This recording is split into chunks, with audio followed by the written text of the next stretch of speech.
J'ouvre le second débat de ce Sens Public consacré à l'isolement grandissant d'Israël sur la scène internationale, la reconnaissance d'un État de Palestine par la France ce lundi, le Royaume-Uni, le Canada ou l'Australie hier sonne comme un désaveu international. Mais cette défaite diplomatique peut-elle retenir le bras vengeur de Netanyahou? Avant d'en débattre, le constat en images avec Clémentine. Se préparer à l'isolement, vivre en autarcie. C'est un horizon funeste que Benyamin Netanyahou a présenté aux Israéliens lors d'une conférence de presse à Jérusalem le 15 septembre dernier. Après une nouvelle offensive terrestre à Gaza il y a quelques jours et la reconnaissance d'un État palestinien par une dizaine de nouveaux pays, les Israéliens doivent-ils se préparer à vivre isolés du reste du monde? Tant que l'Union européenne n'adopte pas de régime de sanctions, puisqu'il serait quand même difficile d'imaginer les États-Unis adopter un régime de sanctions, on n'est pas dans un isolement effectif. Malgré les effets d'annonce, il n'y a pour l'instant aucune mesure concrète qui a été prise pour un train de sanctions contre Israël au regard de la conduite de la guerre à Gaza. Pas de sanctions concrètes, mais des opinions publiques de plus en plus défavorables à l'offensive de Tsahal dans la bande de Gaza. En interview pour une chaîne israélienne, Emmanuel Macron juge que l'État hébreu détruit son image.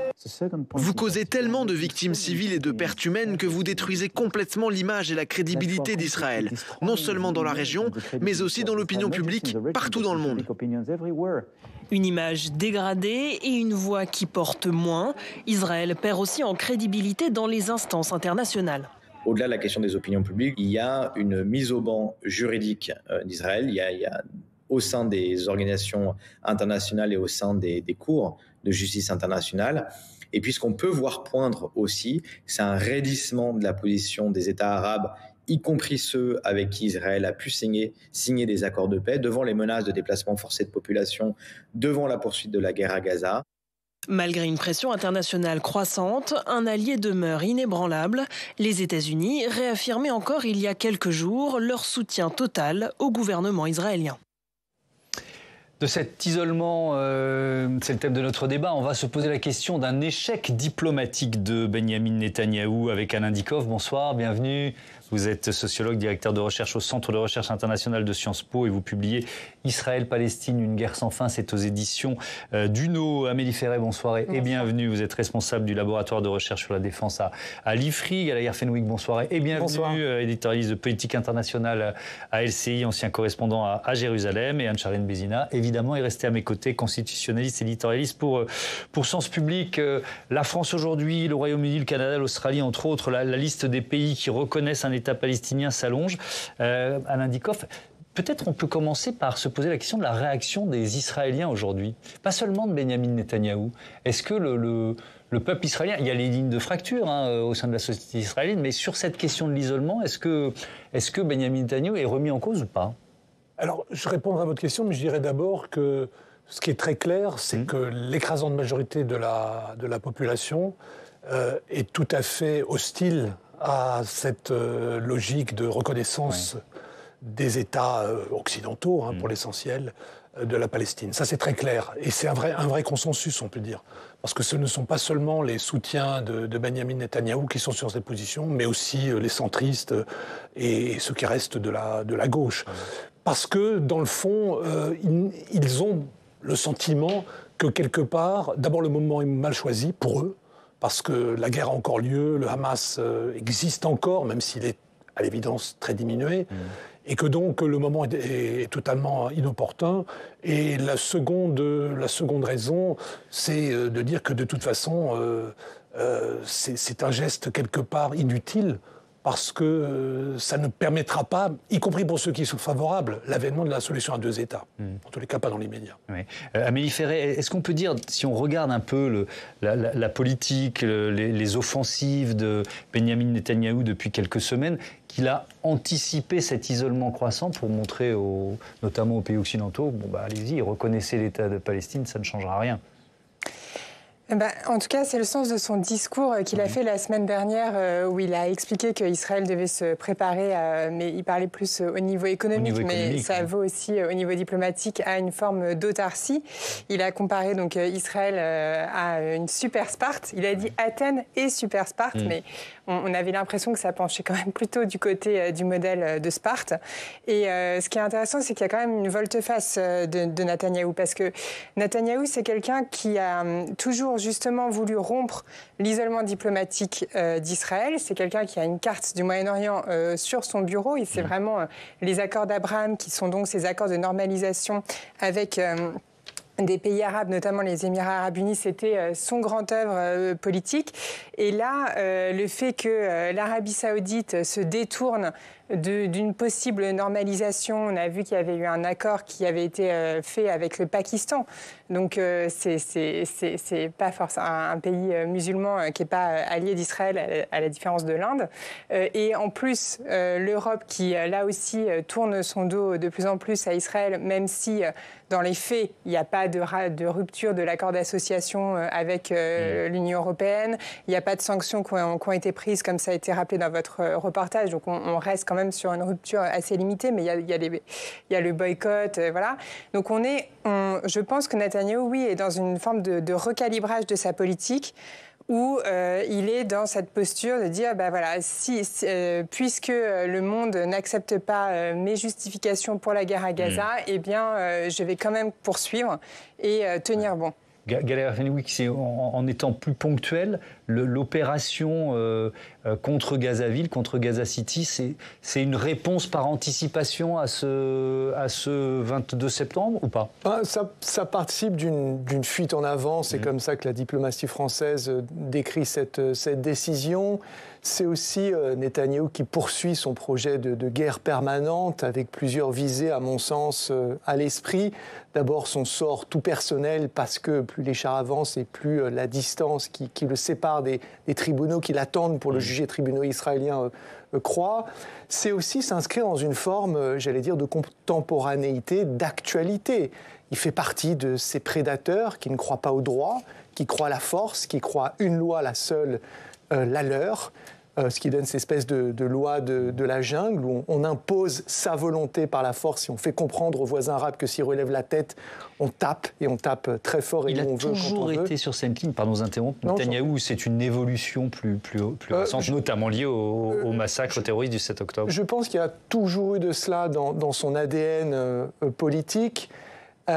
Mais ça s'est accentué, et c'est ce que j'essayais de dire. Ça correspond aussi à une période. Il s'inscrit dans une gamme de personnages qui fonctionnent comme lui.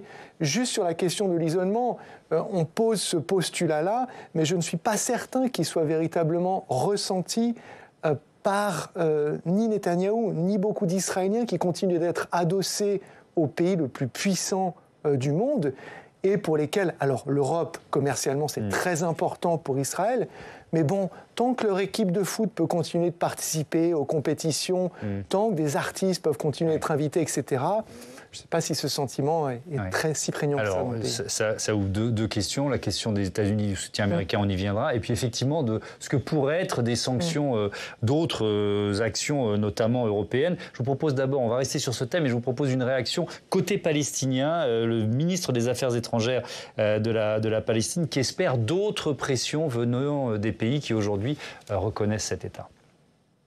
Au final, il y aura le monde entier d'un côté et probablement Israël et quelques pays de l'autre. Cette reconnaissance s'accompagnera d'engagements et nous devons faire pression pour que ces engagements nous aident à concrétiser et à démanteler cette occupation dès que possible. Voilà, la ministre des Affaires étrangères. Avec cette question d'Isabelle qui nous écrit de Gouville-sur-Mer, reconnaître la Palestine, c'est bien. Tant qu'on ne coupe pas les accords économiques avec Israël, on y est en plein, rien ne changera vraiment sur le terrain. Certains pays veulent juste se donner bonne conscience. Voilà pour son opinion, mais ça ouvre cette question d'un boycott économique, ou en tout cas d'une forme de sanction économique. Est-ce que, pour l'instant, c'est pas dans les tuyaux, très clairement, côté européen? C'est quand même en discussion.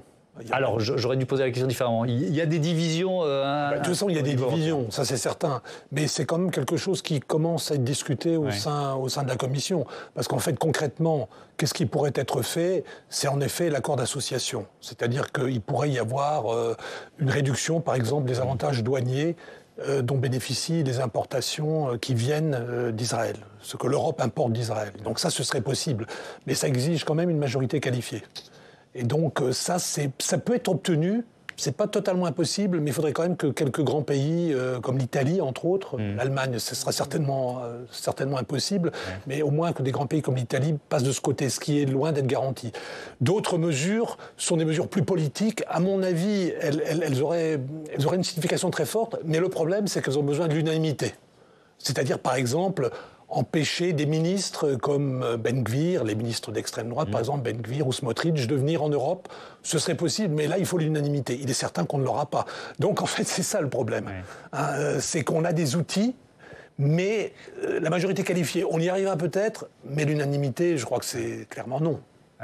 Oui, un mot aussi peut-être pour à la fois dans le juridique et dans le politique, c'est-à-dire que les sanctions économiques, elles sont viables jusqu'à présent. On fait souvent le parallèle d'ailleurs entre le conflit israélo-palestinien et le conflit entre Russie et Ukraine, qui me semble très très différent pourtant, mais c'est la question de l'invasion. En fait, on va être légitime à utiliser le soft power en droit international, généralement quand justement des règles de droit international ont été violées et qu'on considère qu'un État a envahi un autre. Ici, le vrai problème avec Israël, c'est cette rhétorique défensive. C'est-à-dire on ne peut pas totalement légitimement, politiquement, avoir toujours la conception d'un État israélien qui est un envahisseur, eu égard justement au fait qu'il y a toute cette question de la défense qui imprègne en fait la question juridique et politique autour de ça. Oui. En même temps, la Cour internationale de justice, il y a 2 ou 3 ans, a dit clairement que les territoires occupés par Israël en 1967, à savoir la bande de Gaza et la Cisjordanie, sont des territoires occupés. C'est-à-dire qu'Israël n'est pas considéré comme légitime sur cet espace-là. Donc il y a une décision, qui vient du droit international.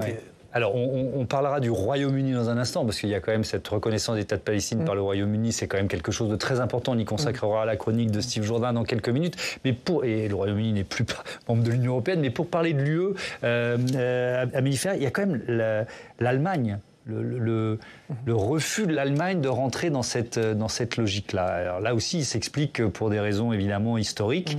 Il n'y a pas vraiment de bouger côté allemand pour l'instant. Qu'est-ce qu'on peut en dire? Oui, effectivement. Mais après, moi, je pense que la solution du conflit israélo-palestinien n'est pas dans la main de l'Europe actuellement. Elle est dans la main d'abord des Israéliens. Et un petit peu dans la main des Américains, dans la mesure où ils ont une forme de coercition, ou qui sont volontaires pour exercer cette coercition sur les Israéliens. Donc, cette reconnaissance, elle est importante. Pourquoi? Parce que, en termes stratégiques, il fallait le faire pour l'Europe. Pourquoi? Parce qu'on prête le flanc à des critiques qui ont beau jeu de renvoyer le monde occidental à une hypocrisie en disant regardez, vous soutenez la solution à 2 États et en même temps vous ne reconnaissez pas l'un des 2 États, alors que la majorité du monde, il suffit de regarder une carte des États qui reconnaissent la Palestine, on voit qu'en fait c'est le bloc occidental qui est isolé. Donc il fallait le faire sur un plan stratégique. Après, effectivement, on ne va pas régler le conflit israélo-palestinien. Et par ailleurs, sur l'argument des sanctions, justement, on le voit en Ukraine-Russie. En fait, dans quelle mesure l'arme économique, elle arrive à contraindre un État, c'est pas démontré au niveau empirique. C'est-à-dire que la Russie s'est rapprochée de la Chine. On l'a vu, c'est la même chose pour l'Iran. En fait, les sanctions, ça peut aussi renforcer justement ce côté autarcie et citadelle assiégée. Donc pour moi, la solution, et je termine par là, allez-y, prenez votre temps. parce que c'est la partie solution, donc c'est important. Elle vient des élections qui vont avoir lieu en Israël en octobre 2026. Et c'est ça, en fait, là, cette séquence, comme on dit, qui est en train de se créer, elle donne des armes aux opposants de Netanyahou à l'intérieur d'Israël pour dire, regardez où nous a emmené Netanyahou, dans un État, justement, isolé mondialement. Et c'est ça l'enjeu. Et alors, nous, on a choisi de titrer sur l'échec diplomatique de Netanyahou. Ça provoque cette réaction de Céline qui nous écrit de quand l'isolement diplomatique d'Israël est-il le symptôme d'un échec politique ou d'un choix assumé de rupture avec la communauté internationale? Votre avis, Gallagher? Option B, et je reviens au point que je faisais sur le droit international et cette notion de communauté internationale. C'est quoi aujourd'hui la communauté internationale? Qu'est-ce qui la structure? Qu'est-ce qu'il en reste? Ce monde qu'on voit derrière vous sur ce grand écran qui naît des cendres de 1945, tout cela est en train d'être enterré quotidiennement à Gaza, dans le Donbass, dans le Xinjiang, dans l'ouest du Myanmar et de la Birmanie, dans le Darfour, avec des complicités parfois passives, parfois actives de certaines des grandes puissances qui ont fait naître justement cet idéal qui est en train de se déliter. Donc plutôt, encore une fois, l'option B pour Benyamin Netanyahou, qui est aussi, et je pense que c'est le cas de certains de ses ministres autour de lui, animé par un sentiment d'hubris et de quasi toute puissance. Oui, parce que pour l'instant, ils poursuivent. Et où est le prix qu'ils payent? Il y a effectivement des petites conséquences. Vous mentionniez l'Allemagne, je ne dirais pas qu'il n'y a pas de bougé. Il y a quand même eu, et ça a surpris plus d'un observateur, une décision de non-envoi de certaines armes, notamment celles qui pourraient être employées à Gaza. Distinguo un peu fumeux à mon sens, mais c'était une manière symbolique d'indiquer un mouvement. Et il y a eu des mots de la part du chancelier Merz employé, qui indiquait quand même qu'il y a une réflexion. Mais moi, je peux comprendre, et je crois qu'on doit tous comprendre, vu l'histoire dont ils sont lestés, et ça, il faut saluer quand même le travail que l'Allemagne a fait là-dessus, et qui explique qu'il n'y a effectivement pas la même vitesse que d'autres pays sur cette question-là. On pourrait dire aussi que, vu leur histoire, ils devraient se mobiliser sur les questions de génocide. Bien sûr, tout à fait. Bon. On va se concentrer un peu sur la situation en France, puisqu'il y a cette polémique autour des mairies qui ont choisi de braver l'interdiction qui avait été prononcée par le ministre de l'Intérieur de hisser le drapeau palestinien. On écoute Olivier Faure, le premier secrétaire du Parti socialiste, sur ce thème. Ce drapeau-là n'est pas le drapeau du Hamas. Il est le drapeau de femmes et d'hommes qui ont le droit, eux aussi, à la liberté et à l'autodétermination. Il est le drapeau de femmes et d'hommes aujourd'hui martyrs à Gaza. Il est le drapeau de ceux qui, aujourd'hui, vivent un génocide que nous devons condamner de toutes nos forces parce que c'est aujourd'hui que nous devons agir. Demain, il sera trop tard. Voilà ce que ce symbole dit. Alors, Anne-Charline, que dire de cette polémique sur les drapeaux palestiniens et l'état du droit ? Alors précisément, là, nous allons rentrer dans les méandres de l'interprétation juridique et même juridictionnelle, puisque ce sont les jurisprudences des juges qui vont nous préoccuper. Oui. Et voilà, je vais essayer d'être le plus simple possible sur cette question, sachant que, voilà, on va poser des principes, mais on verra qu'il y a pas mal d'exceptions. Principe numéro 1, cardinal, la neutralité du service public, des agents publics, des édifices publics, qui impose, au moins depuis la loi de 1905, pour ce qui est du religieux, mais depuis presque tout le temps, pour tous les services publics et pour l'opinion, en règle générale, de ne pas se manifester, parce que la crainte est évidemment qu'un agent, un édifice, véhicule une forme d'opinion d'État et on quitterait le champ républicain. Donc, évidemment, moi-même, en tant que maître de conférence, je ne peux pas pénétrer dans mon université et tout d'un coup donner une opinion politique. C'est ça, l'idée de la neutralité. Donc, pareil pour le pavoisement. Sauf que c'est vrai que spécifiquement pour ce pavoisement sur les mairies, c'est le Conseil d'État qui, sur un arrêt Sainte-Anne en Martinique, donc précise que tout ce qui concerne le pavoisement, donc poser un drapeau, c'est une opinion politique et donc semble clore le débat. Sauf qu'on a une illustration récente avec Christian Estrosi et la mairie de Nice, avec l'affichage d'un drapeau israélien, et au bout de plusieurs semaines de contentieux, finalement, le tribunal administratif dit, au vu du temps long sur lequel est laissé le drapeau, on a quitté la démarche de solidarité, on est sur une opinion politique, et il pose une autre question intéressante, c'est que la mairie s'est saisie ici d'une opinion politique à la place de l'État, en quelque sorte, et donc ça pose un problème de neutralité. Donc c'était pas vraiment la compétence de la commune. C'était pas vraiment la compétence de la commune. Dans les semaines, les mois qu'on suivi le 7 octobre. Exactement, c'est un des arguments qui est avancé par le tribunal administratif. Sauf qu'on chemine encore autour, cette fois-ci, d'un autre conflit, celui de l'Ukraine. Et là, on a une décision du tribunal administratif de Versailles qui va nous laisser perplexes, puisqu'elle introduit dans notre droit l'idée que ici, nous ne sommes pas dans une opinion politique avec l'affichage d'un drapeau sur la mairie, mais sur une démarche de soutien et de solidarité à un peuple, je cite, attaqué et envahi militairement. Donc, il y a un peu deux arguments. C'est validé par l'État et par la communauté internationale. Et en plus, c'est de la solidarité parce qu'on a été attaqué militairement. Et alors là, pour le drapeau palestinien? Alors précisément, nous allons essayer d'appliquer tous les onglets. D'abord, rappelons que les conseils municipaux doivent avoir été saisis. C'est ce qui a été décidé par le tribunal administratif de Versailles. Donc là, pas sûr. C'est plutôt les maires qui ont pris l'initiative. Donc il y a déjà un premier problème juridique. Ensuite, pour échapper à la critique juridique, on peut dire, voilà, on est dans la même solidarité qu'avec le peuple ukrainien. Sauf que c'est vrai que sur cette question de la solidarité avec le peuple ukrainien, il faut qu'il y ait une invasion. Et encore une fois, on retombe sur cette question de l'invasion militaire et surtout de la qualification par l'État aussi, puisque rappelons-nous, il faut que ce soit une opinion politique, mais validée par notre gouvernement.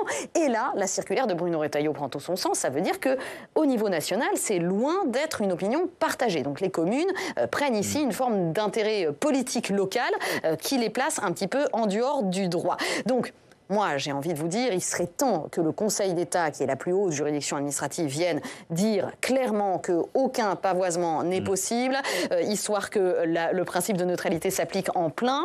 On voit bien que c'est une affaire politique, de récupération, qui consiste surtout à souffler un peu sur les braises de ce conflit avec le ministre de l'Intérieur et à peut-être récupérer cette question du soutien à la Palestine, de cette solidarité qu'elle peut appeler aussi. Et tout aussi illégal, mais peut-être un peu plus politique, certaines mairies qui vont décider de pavoiser cette fois-ci avec le drapeau palestinien et israélien. Voilà, on peut imaginer que cette question de la fraternité entre les peuples, disait un certain Beatles. Oui, c'est ça, effectivement, McCartney et Lennon. Alors, si on va relativiser quand même, près de 35 000 communes en France, on a dénombré, je crois, 86... Cinquantaine. Voilà, non, c'est monté à 86, c'est le dernier chiffre qu'on a eu tout à l'heure. Bon, voilà, mais c'est intéressant parce qu'on voit qu'on est effectivement aussi dans une logique de politique qui s'empare de cette question de la reconnaissance de l'État palestinien. Et puis alors on va aussi se dire, Alain Dikoff, que tout ça doit passer très très loin de la vie quotidienne des Palestiniens qui sont à Gaza aujourd'hui, qui est quelques communes françaises qui mettent leur drapeau sur le fronton, bref. Je pense que ça, c'est un débat franco-français, pour le coup, très clairement. Je comprends la logique, évidemment, politique qui est derrière, mais c'est un débat en soi qui est franco-français. Par contre, ce qui me paraît important, c'est évidemment l'acte même de reconnaissance. Alors voilà, là, il y a un symbole, même si on reconnaît un État qui n'existe pas de fait, il y a quand même un symbole qui est très fort. Il y a un symbole et il y a une dimension politique au-delà de ça. Je dirais d'abord le fait que la France est finalement embarquée dans cette affaire, si je puis dire, d'autres États. Et non des moindres. Le Royaume-Uni, l'Australie, c'est pas n'importe quoi. Donc à peu près une dizaine d'États occidentaux. Donc ça me paraît vraiment important d'insister sur ça, parce que les États du Sud, ça fait longtemps qu'ils avaient reconnu un État de Palestine. La nouveauté, c'est qu'il y a une fracture à l'intérieur de l'Occident, en fait, entre ceux qui ont franchi le pas de la reconnaissance et ceux qui ne l'ont pas fait, en tous les cas, pour le moment. Donc ils se retrouvent à l'intérieur de l'Union européenne, évidemment, cette division. Et ça, c'est quand même important pour les Palestiniens, d'un point de vue politique. Parce que ça veut dire quoi, la reconnaissance, après tout? C'est que le peuple palestinien a droit à l'autodétermination. C'est ça que ça veut dire. Donc il a droit à un État à lui.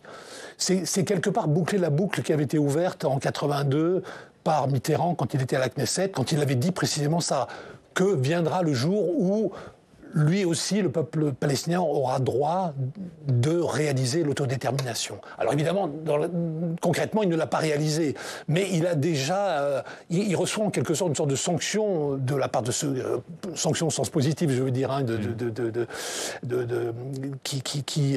ceux qui soutiennent en effet l'idée de l'autodétermination jusqu'au bout à travers cette reconnaissance. Donc ça, c'est quand même un élément positif. La séquence qui dure, donc il y a eu la reconnaissance par Royaume-Uni, Canada, Australie hier, la France et d'autres pays ce soir là. Est-ce que vous dites qu'il y a une forme de victoire diplomatique d'Emmanuel Macron? C'est pas le plus important non plus, mais ça analyse aussi. Si, ça a son sens. Et je pense que la plus grande des victoires, c'est pas nécessairement d'avoir embarqué le Canada ou l'Australie ou quoi.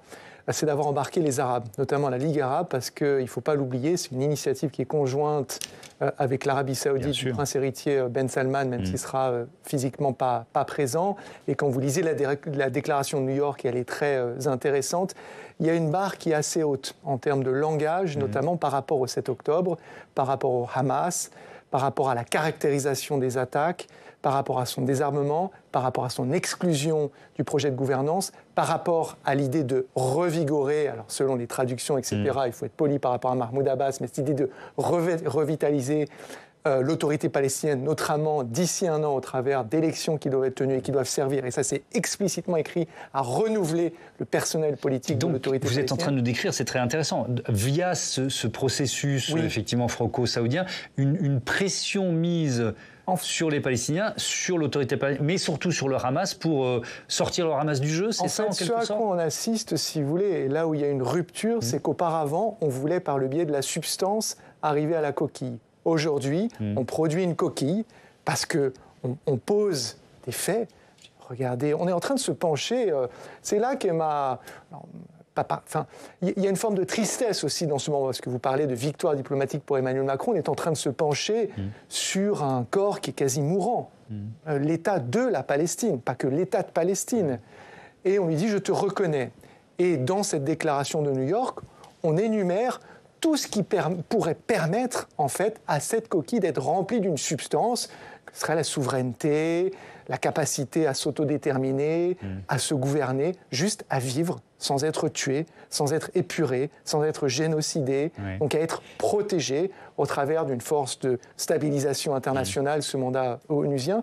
Donc il y a tout ça qui est décrit, et effectivement, et je termine par là, là où il y a une victoire de la diplomatie française, c'est d'être à la tête de cet élan, mais Steve Jourdain nous expliquera sans doute que symboliquement, le Royaume-Uni, c'est plus important. On y vient dans une minute. Amélie Ferré, vous vouliez prendre la parole. Oui, simplement sur la question de la souveraineté, c'est dans la déclaration de New York, c'est la reconnaissance d'un droit à la souveraineté palestinienne, mais sans les attributs de la souveraineté, puisque c'est bien précisé que c'est un État démilitarisé. Et donc, non, le monopole de la violence sera confié à l'autorité palestinienne. Oui, mais dans la lettre de Macron, il parle d'État démilitarisé. Ouais. Et du coup, ça pose la question... Vous dites que ça ne vise pas seulement le Hamas, ça. Ah ben non, ça vise... en fait, là, on revient à l'écueil des accords d'Oslo et à un des péchés, en fait, des accords d'Oslo, qui est de dire à quel moment... En fait, on crée un État... mais pas d'armée. Voilà, exactement. Tout à fait. Et du coup, on crée un État qui n'a pas d'armée.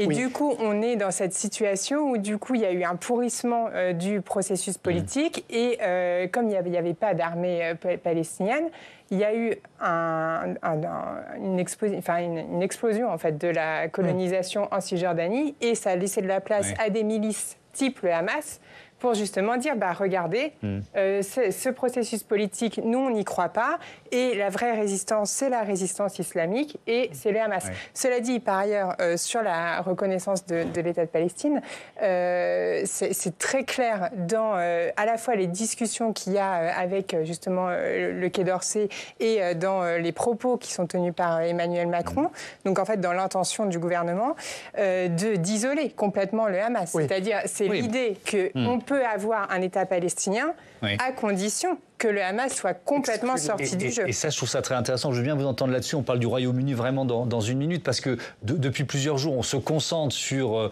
la reconnaissance de l'État palestinien et finalement l'échec diplomatique de Netanyahou, l'isolement diplomatique de Netanyahou. Mais il y a aussi, dans cette initiative, le fait de vouloir mettre de côté, mettre à l'écart le Hamas. On ne peut pas comprendre l'offensive diplomatique, est-ce que vous êtes d'accord avec ça, sans intégrer cette dimension, alors je ne vais pas reprendre le terme d'éradication du Hamas parce que c'est celui de Netanyahou, mais enfin en tout cas cette logique de sortir le Hamas de l'équation. Oui, non, mais ça c'est très clair. C'est-à-dire que ce qu'il faut dire, en effet, ce que vous avez dit très justement, c'est qu'il y a la question de la reconnaissance, mais la question de la reconnaissance ne marque pas un aboutissement, elle marque un commencement quelque part. C'est-à-dire c'est l'idée qu'il doit y avoir derrière ça un processus, une dynamique diplomatique qui est déployée et qui passe entre autres, en effet, par la mise à l'écart du Hamas et par la réforme de l'autorité palestinienne, par des élections, etc. Donc c'est quelque chose qui est quand même très pensé. C'est ça que je veux dire. C'est pas juste comme ça une reconnaissance pour se faire plaisir et pour faire plaisir aux Palestiniens. Non, il y a une vraie logique diplomatique derrière. Alors évidemment, est-ce qu'elle pourra se déployer ? C'est ça évidemment la grande question. Mais Netanyahou pourrait l'accueillir. Ça c'est clair qu'il ne le fera pas. Mais oui, mais il ne le fera pas. Il a été absolument clair. Il ne veut veut pas d'État palestinien. Oui. Et en réalité, je dois dire de ce point de vue-là très clairement qu'une partie de la communauté internationale s'est depuis très longtemps illusionnée sur ce que Netanyahou était prêt à faire. Il est tout à fait évident pour moi qu'il n'a jamais voulu d'État palestinien. Il a une seule fois véritablement dit, dans une circonstance très particulière, lors d'un discours à l'université de Bar-Ilan, il y a très longtemps, que peut-être il pourrait envisager l'existence d'un État palestinien. Mais c'était la seule fois. Sinon, il a été tout à fait constant dans son opposition. N'oublions pas qu'après les accords d'Oslo, c'est quand même lui qui a défilé avec des gens du Likoud, presque pour enterrer, quelque part, en considérant que quelque part, les accords d'Oslo allaient enterrer Israël, c'est-à-dire conduire à la destruction d'Israël. Donc il est resté sur ce plan tout à fait constant. Exactement. Et fidèle à lui-même. Et si je peux rebondir et appuyer ce point, en fait, on a tendance à présenter Netanyahou comme simplement un opportuniste qui veut rester au pouvoir. Et c'est vrai, évidemment, c'est quelqu'un qui veut rester au pouvoir, qui veut du coup éviter la justice de son propre pays, etc. Mais c'est aussi quelqu'un qui a une idéologie. Et on fait souvent la même erreur d'ailleurs sur Poutine, c'est-à-dire qu'on a tendance et d'ailleurs sur Trump aussi, à minorer toujours la dimension idéologique de ces chefs d'État. Et je rappelle aussi qu'Israël a quand même passé une loi à la Knesset en disant qu'il ne reconnaîtrait jamais l'État palestinien. Donc c'est ça le problème, c'est qu'en fait, comme je disais, la clé du conflit, aujourd'hui, elle est dans la main des Israéliens. On en revient à l'hypothèse, espérons qu'elles auront vraiment lieu, d'élections dans un an. C'est ce que vous disiez, en octobre 2026. J'avais bien entendu la date que vous nous donniez. Le Royaume-Uni, comme promis, on y consacre un large chapitre et on va écouter, pour l'ouvrir, ce chapitre, les déclarations du Premier ministre Keir Starmer. I set out in July. En juillet, j'ai défini les conditions dans lesquelles nous agirions conformément à notre manifeste pour reconnaître l'État palestinien. Ce moment est maintenant venu. Aujourd'hui, pour raviver l'espoir de paix et d'une solution à deux États, je déclare clairement en tant que Premier ministre de ce grand pays que le Royaume-Uni reconnaît officiellement l'État de Palestine. Il y a plus de 75 ans, nous avons reconnu l'État d'Israël comme une patrie du peuple juif. Aujourd'hui, nous rejoignons plus de 150 pays qui reconnaissent également l'État palestinien. Et j'accueille Steve Jourdain. Rebonsoir Steve, pour donner toute la dimension symbolique, mais aussi historique de cette prise de position. Oui, parce qu'on ne parle pas de n'importe quel pays. Historiquement, le Royaume-Uni est la première puissance à avoir donné une consécration diplomatique au sionisme, cette idéologie qui prône la création d'un État pour les Juifs. Ça remonte à plus d'un siècle, Thomas. Le 2 novembre 1917 est publiée une lettre écrite par Arthur James Balfour. C'est un conservateur, ministre des Affaires étrangères, au moment où il rédige le texte. Sa lettre, elle est adressée à Lionel de Rothschild, un des dirigeants de la communauté juive de Grande-Bretagne. 3 paragraphes, 20 lignes, 128 mots. Pas plus, rarement dans l'histoire de la diplomatie européenne. Un texte aussi court n'aura pesé aussi lourd dans l'histoire d'une région. 128 mots, que dit cette lettre? 2 choses importantes. Tout d'abord que le Royaume-Uni voit d'un œil favorable l'établissement en Palestine d'un foyer national pour le peuple juif. Notez qu'on ne parle pas encore d'État et que le Royaume-Uni ne dit rien des frontières du futur foyer national. Deuxième point important, c'est une concession apportée aux nationalistes arabes de la région. Le Royaume-Uni promet que rien ne sera fait qui portera préjudice aux droits civils et religieux des populations non juives en Palestine. À l'époque, la population de Palestine est à 90% arabe et pourtant dans cette déclaration, le mot palestinien ne figure pas. Et cette déclaration Balfour a toujours été considéré comme le péché originel du Royaume-Uni pour les Palestiniens. Oui, c'est pour ça que la reconnaissance britannique est peut-être symboliquement plus puissante que celle de la France. Pour les Palestiniens, la déclaration Balfour reste encore aujourd'hui l'expression de l'impérialisme occidental. Mahmoud Abbas lui-même l'a qualifié plusieurs fois de complot contre son peuple. Regardez, par exemple, ces manifestations, Thomas, organisées à Ramallah à l'occasion du centenaire de la déclaration Balfour en 2017. On a aussi pu entendre ces dernières années des dirigeants palestiniens appeler la Grande-Bretagne à s'excuser pour la déclaration Balfour, responsable direct selon eux de la Nakba, la catastrophe qui a accompagné la création de l'État d'Israël. Et cette déclaration Balfour ne fut ni la première ni la dernière intervention évidemment de la Grande-Bretagne dans la région. Oui, il faut rappeler qu'après la défaite de l'Empire ottoman lors de la Première Guerre mondiale, la Grande-Bretagne a été la puissance mandataire en Palestine. C'est elle qui dirige le territoire entre entre 1923 et 1948. Elle le fera aussi en Transjordanie et en Irak. Et des regrets, ou en tout cas des remises en question, il y en aura du côté des responsables britanniques. En 1946, par exemple, regardez ce que déclarait Churchill. Nous n'avons jamais rien cherché ni obtenu de la Palestine. Nous avons assumé une tâche ingrate, douloureuse, coûteuse, laborieuse et gênante pendant plus d'un quart de siècle. Fin de citation. À l'époque de cette déclaration, arabes et juifs tentent tous deux de bouter les Britanniques hors de Palestine, un territoire où ils n'ont jamais finalement vraiment été acceptés. Merci beaucoup Steve pour ce rappel historique. On va revenir aujourd'hui, et je commence avec vous Alain Dikoff, quel poids vous donnez à cette reconnaissance de l'État palestinien par le Royaume-Uni ? Évidemment, c'est un poids important. Il y a la raison historique qui vient d'être évoquée très justement, mais il y a aussi le fait que le Royaume-Uni est membre du Conseil de sécurité de l'ONU et un des 5 membres permanents, comme la France, donc ça c'est important, membre du G7. Ça n'est évidemment plus le pays impérial qu'il était jusqu'en 1946-47, mais ça reste quand même un acteur qui pèse beaucoup, qui a beaucoup de missions diplomatiques à travers le monde, donc c'est un acteur qui n'est pas du tout négligeable. Donc je pense que c'est évidemment dans les reconnaissances qui sont intervenues hier et qui interviendront aujourd'hui, je dirais que celle qui pèse le plus politiquement, c'est évidemment celle du Royaume-Uni et celle de la France. Les autres sont aussi importantes en termes de nombre, mais certainement moins significative. Ouais. Question de Aude qui nous écrit de Besançon. Est-ce que la reconnaissance de la Palestine est l'aveu que le Royaume-Uni s'est trompé sur toute la ligne, il n'y va pas d'un autre depuis 100 ans avec la déclaration Balfour? Est-ce que c'est une reconnaissance d'une faute originelle en quelque sorte, Galère? Je l'ai écouté, le discours de Keir Starmer qui était très intéressant, mais il n'y a pas cette reconnaissance-là dans son discours. En revanche, la présentation de Steve Jourdain à l'instant était très intéressante. J'ai bien aimé la formule sur la déclaration de Balfour qui est effectivement aussi courte que lourde. Oui. Et c'est vrai que historiquement et symboliquement, c'est forcément très très fort. On a le sentiment d'une boucle qui est bouclée. Maintenant, sur son poids réel, j'imagine que comme moi, vous avez entendu les avis qui sont recueillis à la fois en Cisjordanie et plus encore que cela à Gaza aujourd'hui. Oui. Les gens soit ne sont pas au courant, soit vous disent mais combien de checkpoints levés ? Combien d'enfants palestiniens nourris par ces actes symboliques on ne se nourrit pas de symboles. Oui, voilà, exactement. Donc, on en revient à le bout de conversation qu'on entretenait juste avant la présentation de Steve, à savoir, est-ce que cela va être suivi de faits? Si oui, lesquels? Par quel pays? Dans quelle mesure? Et comment cela sera-t-il géré par Israël vous vouliez rajouter quelque chose? Oui, non, mais juste je veux un tout petit peu prendre la défense du Royaume-Uni sur un point. S'il a mis en œuvre la politique qu'il a mise en œuvre dans l'entre-deux-guerres, c'est aussi parce qu'il avait un mandat de la SDN, c'est-à-dire de l'ancêtre de l'ONU. Il ne faut pas l'oublier. Elle a eu un mandat officiel de la communauté des nations de l'époque, où, évidemment, la grande différence avec l'ONU d'aujourd'hui, il y avait très peu de pays du Sud. Il y en avait quelques-uns, le Siam, l'Éthiopie, etc. Mais pour l'essentiel, c'était plutôt un club de pays occidentaux. Oui.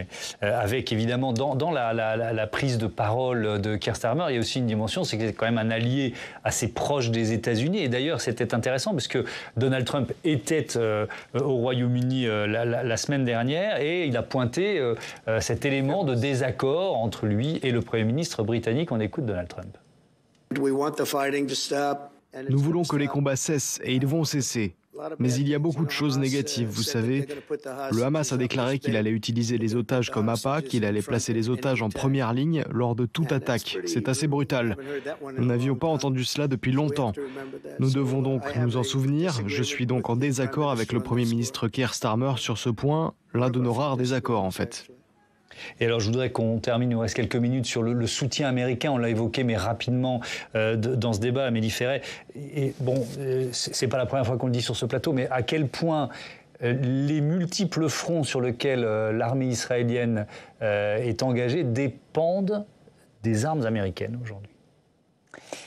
En fait, ce qui est important pour l'Israël, c'est l'aide militaire américaine et les paquets spéciaux qui sont venus pour aider justement Israël à soutenir son effort de guerre. Parce qu'aujourd'hui, l'armée israélienne, elle est basée sur la mobilisation des réservistes. Et les réservistes, normalement, ils ont une vie professionnelle, donc ils sont payés par leur compagnie. Et du coup, quand ils ne sont pas dans leur compagnie en train de travailler, dans leur entreprise, pardon, c'est un anglicisme, et ben, du coup, c'est l'armée qui dédommage les entreprises. Donc en fait, aujourd'hui, Israël, concrètement, l'armée israélienne, c'est une des plus chères du monde. Parce qu'il faut justement entretenir les salaires. Ce qui fait que économiquement, c'est très compliqué pour Israël, sans compter que, et ça c'est aussi un enseignement tactique extrêmement fort du conflit israélo-palestinien, c'est que aujourd'hui, les conflits en termes de puissance de feu, c'est extrêmement consommateur de munitions. À la fois de munitions guidées, on l'a vu pour faire des frappes de précision sur le Qatar ou encore sur l'Iran, mais aussi de munitions non guidées, puisque ce qui s'est passé à Gaza, c'est quand même l'application d'une puissance de feu qui avait été jamais vue sur la bande de Gaza depuis au XXe siècle et au XXIe siècle, évidemment. Donc, pour soutenir cet effort de guerre, évidemment, les États-Unis sont tout à fait clés. Et simplement, j'arrêterai ensuite, mais moi, j'aimerais quand même parler de la forme d'aquabonisme, je trouve, qui règne sur cette question de reconnaissance. Oui. C'est-à-dire qu'on entend quand même constamment répéter que au final, oui, on reconnaît l'État palestinien, mais sur le terrain, c'est impossible, que c'est trop compliqué, qu'avec la colonisation et la discontinuité territoriale, finalement, on n'y arrivera jamais. OK, mais le rôle des politiques, c'est justement, et c'est le rôle de la diplomatie, c'est de traduire des actes, des paroles en actes. Et il faut quand même se rappeler que quand Eliezer Ben Yehuda parlait hébreu à son fils au XIXe siècle... Alors, de qui vous parlez? Je parle de la personne qui a qui a transformé l'hébreu d'une langue ancienne et sacrée à une langue moderne. Les gens lui jetaient des pierres parce que pour eux, c'était justement une langue sacrée qui ne devait pas être utilisée dans la vie de tous les jours. Et en fait, l'idée d'Israël même est l'aboutissement d'un volontarisme politique doublé d'un idéalisme. Donc pourquoi les Palestiniens n'auraient pas le droit, eux aussi, d'avoir un volontarisme politique et un idéalisme? Alors le temps a filé à toute vitesse, malheureusement c'est toujours bon signe dans un débat, mais avec quand même cette logique guerrière d'Israël et du cabinet Netanyahou. Pendant combien, vous voyez ce que je veux dire, pendant combien de temps? Il y a un moment où j'imagine que la société israélienne doit commencer aussi à se poser la question. C'est la super Sparte dont on parlait, quoi. Pour continuer d'exister, il faut faire la guerre à tous nos voisins.